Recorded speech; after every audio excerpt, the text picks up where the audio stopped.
안녕하세요. 반갑습니다. 비트코인 뉴스 팡입니다. 자, 금일 여러분들하고 나눠볼 기사들 4가지 정도 가져왔는데요.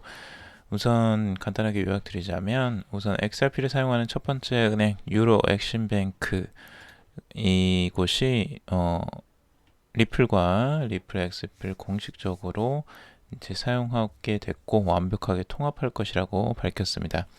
그래서 이 내용 같이 자세히 전해드리도록 하고요.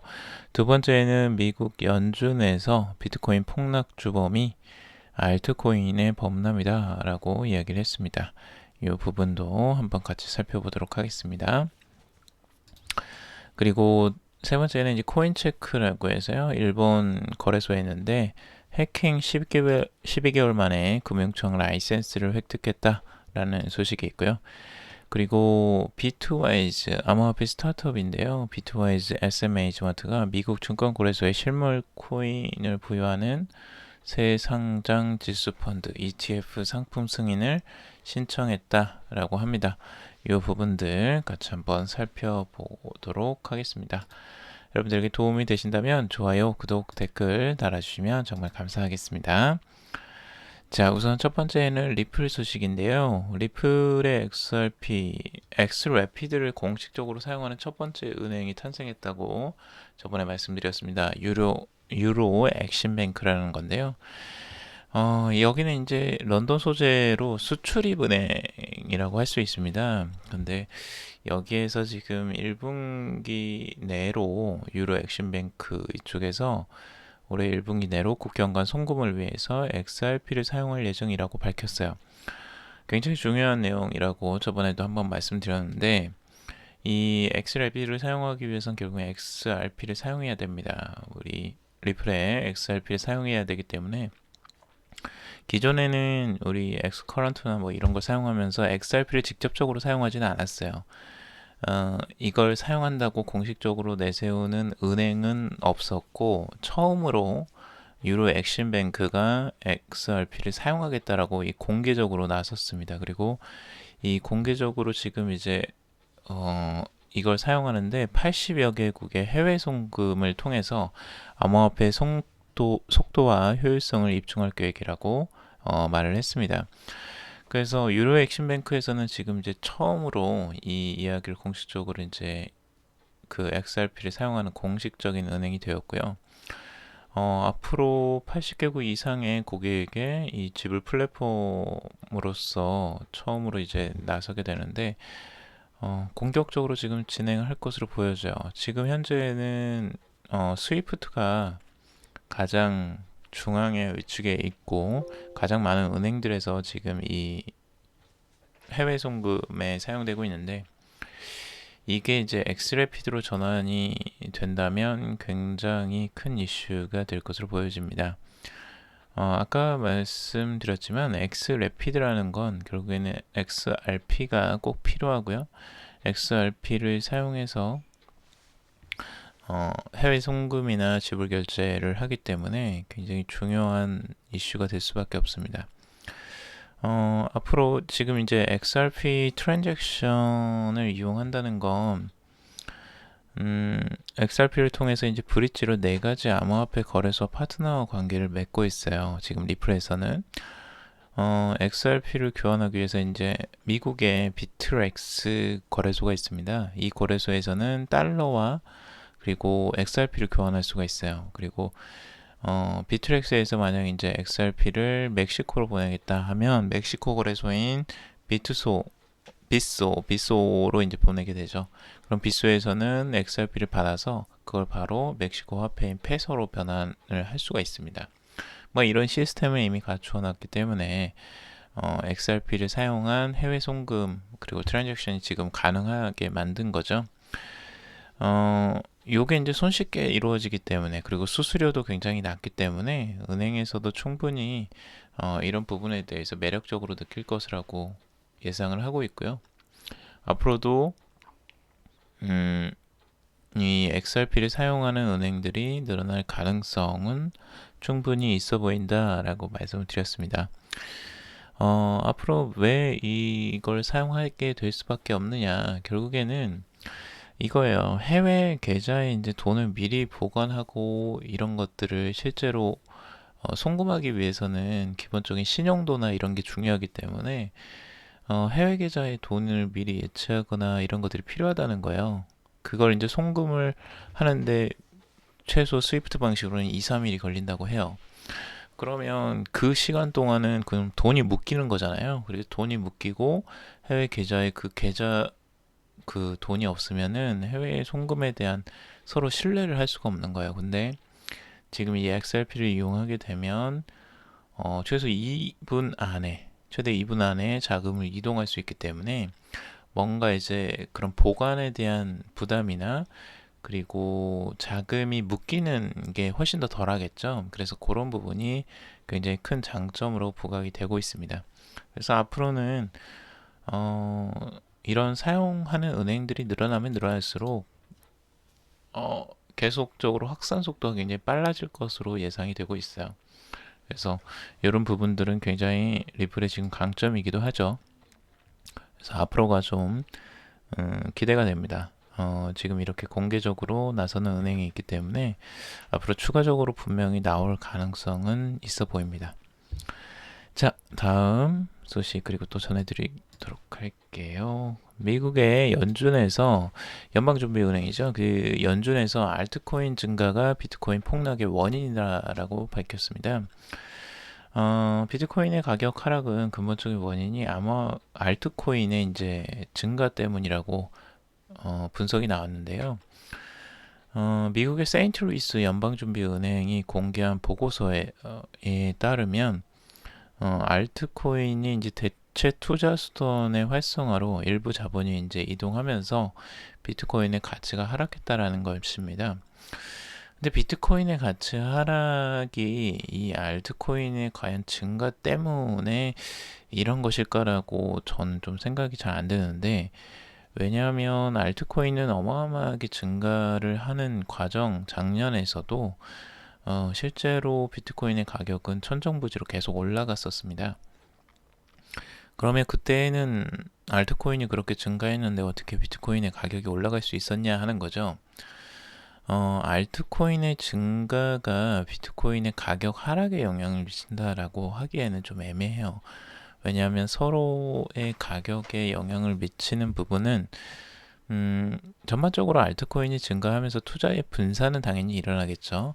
하지만 알트코인들이 암호화폐에 대한 관심을 갖게 만드는 또 원인이 되기도 합니다.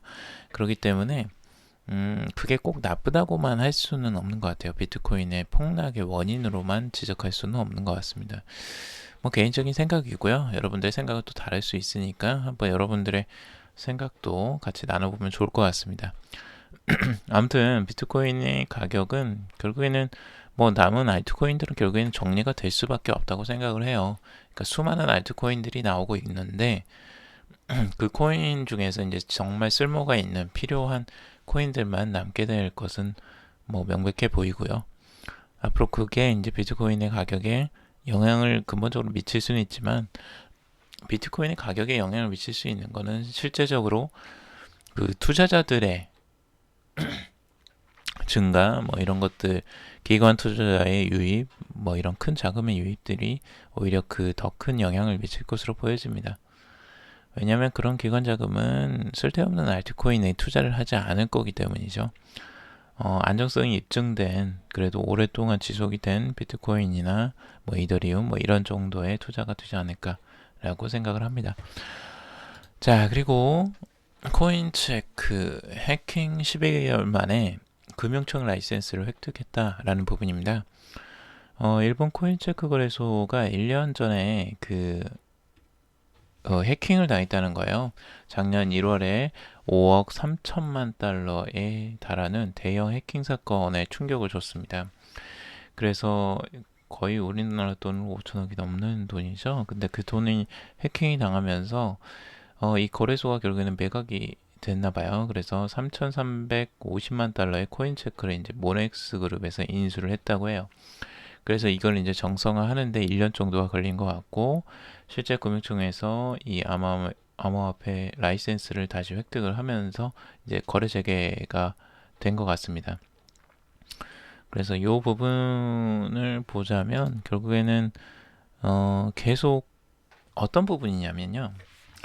이렇게 해킹을 당하고 거래소가 문제가 생기고 어떤 자금의 유출이 일어나고 이런 과정들이 있지만 결국엔 그걸 이어받아서 다시 출연하는 그 기업들이 생긴다는 거죠. 그러니까 여기에 기회가 없으면 이걸 인수해서 이 1년 후까지 그걸 거래 재개가 만드는 데까지 이런 신경을 쓰면서 유지를 시키려고 했을까 하는 거죠. 결국에는 여기에 가치가 있다라고 생각을 해서 투자를 한 것이고 그 투자를 통해서 지금 이제 거래 재개까지 이어지게 만든 거죠. 그래서 이런 걸 보면 아직까지도 일본에서는 암호화폐에 대해서 그걸 유지시키려고 하는 힘이 굉장히 강하고 이 시장을 긍정적으로 보는 회사들이 아직까지 남아있다라고 볼 수 있는 거죠. 자, 그리고 비트와이즈입니다. 비트와이즈에서 SEC에 ETF 신청을 했다라는 건데요. 비트와이즈는 암호화폐 스타트업 비트와이즈 SM 매니지먼트라고 부르는데 미국 증권거래소에 이제 실물 비트코인을 보유하는 새 상장 지수펀드 ETF 상품 승인을 신청했다라는 겁니다. 뭐 항상 ETF 신청을 하는 회사들은 많이 있고요. 여기에 이제 한 곳인데 비트와이즈는 이제 비트코인의 총 수익 지수를 추적하도록 설계된 ETF를 승인 신청했다라고 해요. 그래서 여기에서 조금 이제 다른 부분은 뭐냐면요. ETF를 지금 이제 그 상장을 하는데 여기서는 명확하게 지금 비트와이즈 측에서 이야기하고 있는 게 ETF가 승인을 받으면 해당 상품은 세계 최대 ETF 거래소인 뉴욕 증권거래소 아카에 상장이 된다라고 밝혔어요. 그러니까 이미 상장 거래소까지 준비를 해놓고 있는 과정이고 그리고 이 비트와이즈의 존 하일랜드 상장지수 펀드 부서 총책임자가 이야기를 했습니다. 암호화폐 생태계는 지난해 상당히 진화했으며 이제는 비트코인 ETF도 가능할 것이라 믿는다. 2019년은 비트코인 ETF가 출시되는 해가 될 것이다 라고 전망을 하고 있습니다. 여기서 자신있게 이런 이야기를 하고 있는데요. 아무래도 제가 보기에도 2019년도는 아무래도 ETF가 출시될 가능성이 조금 높아 보여요.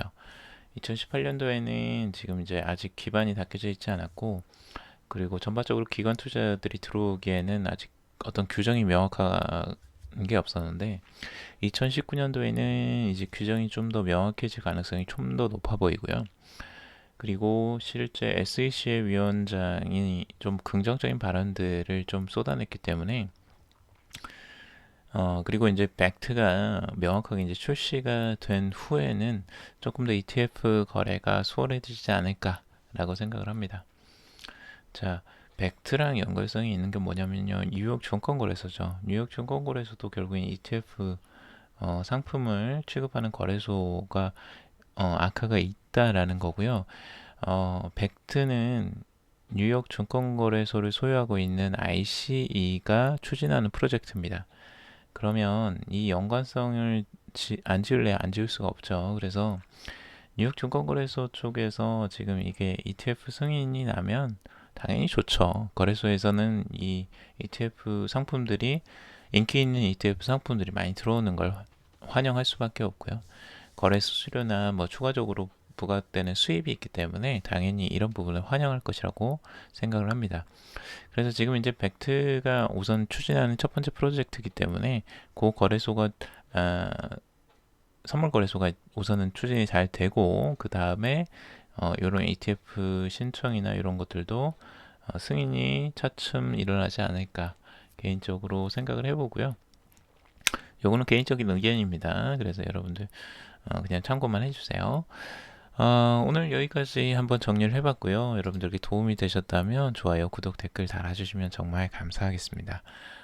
그리고 지금 이 방송은 여러분들 그냥 참고용이니까요. 여러분들이 투자는 여러분들 스스로 판단하시고 결정하시길 바랍니다. 오늘 여기까지 정리해 보도록 하겠습니다. 들어주셔서 정말 감사합니다.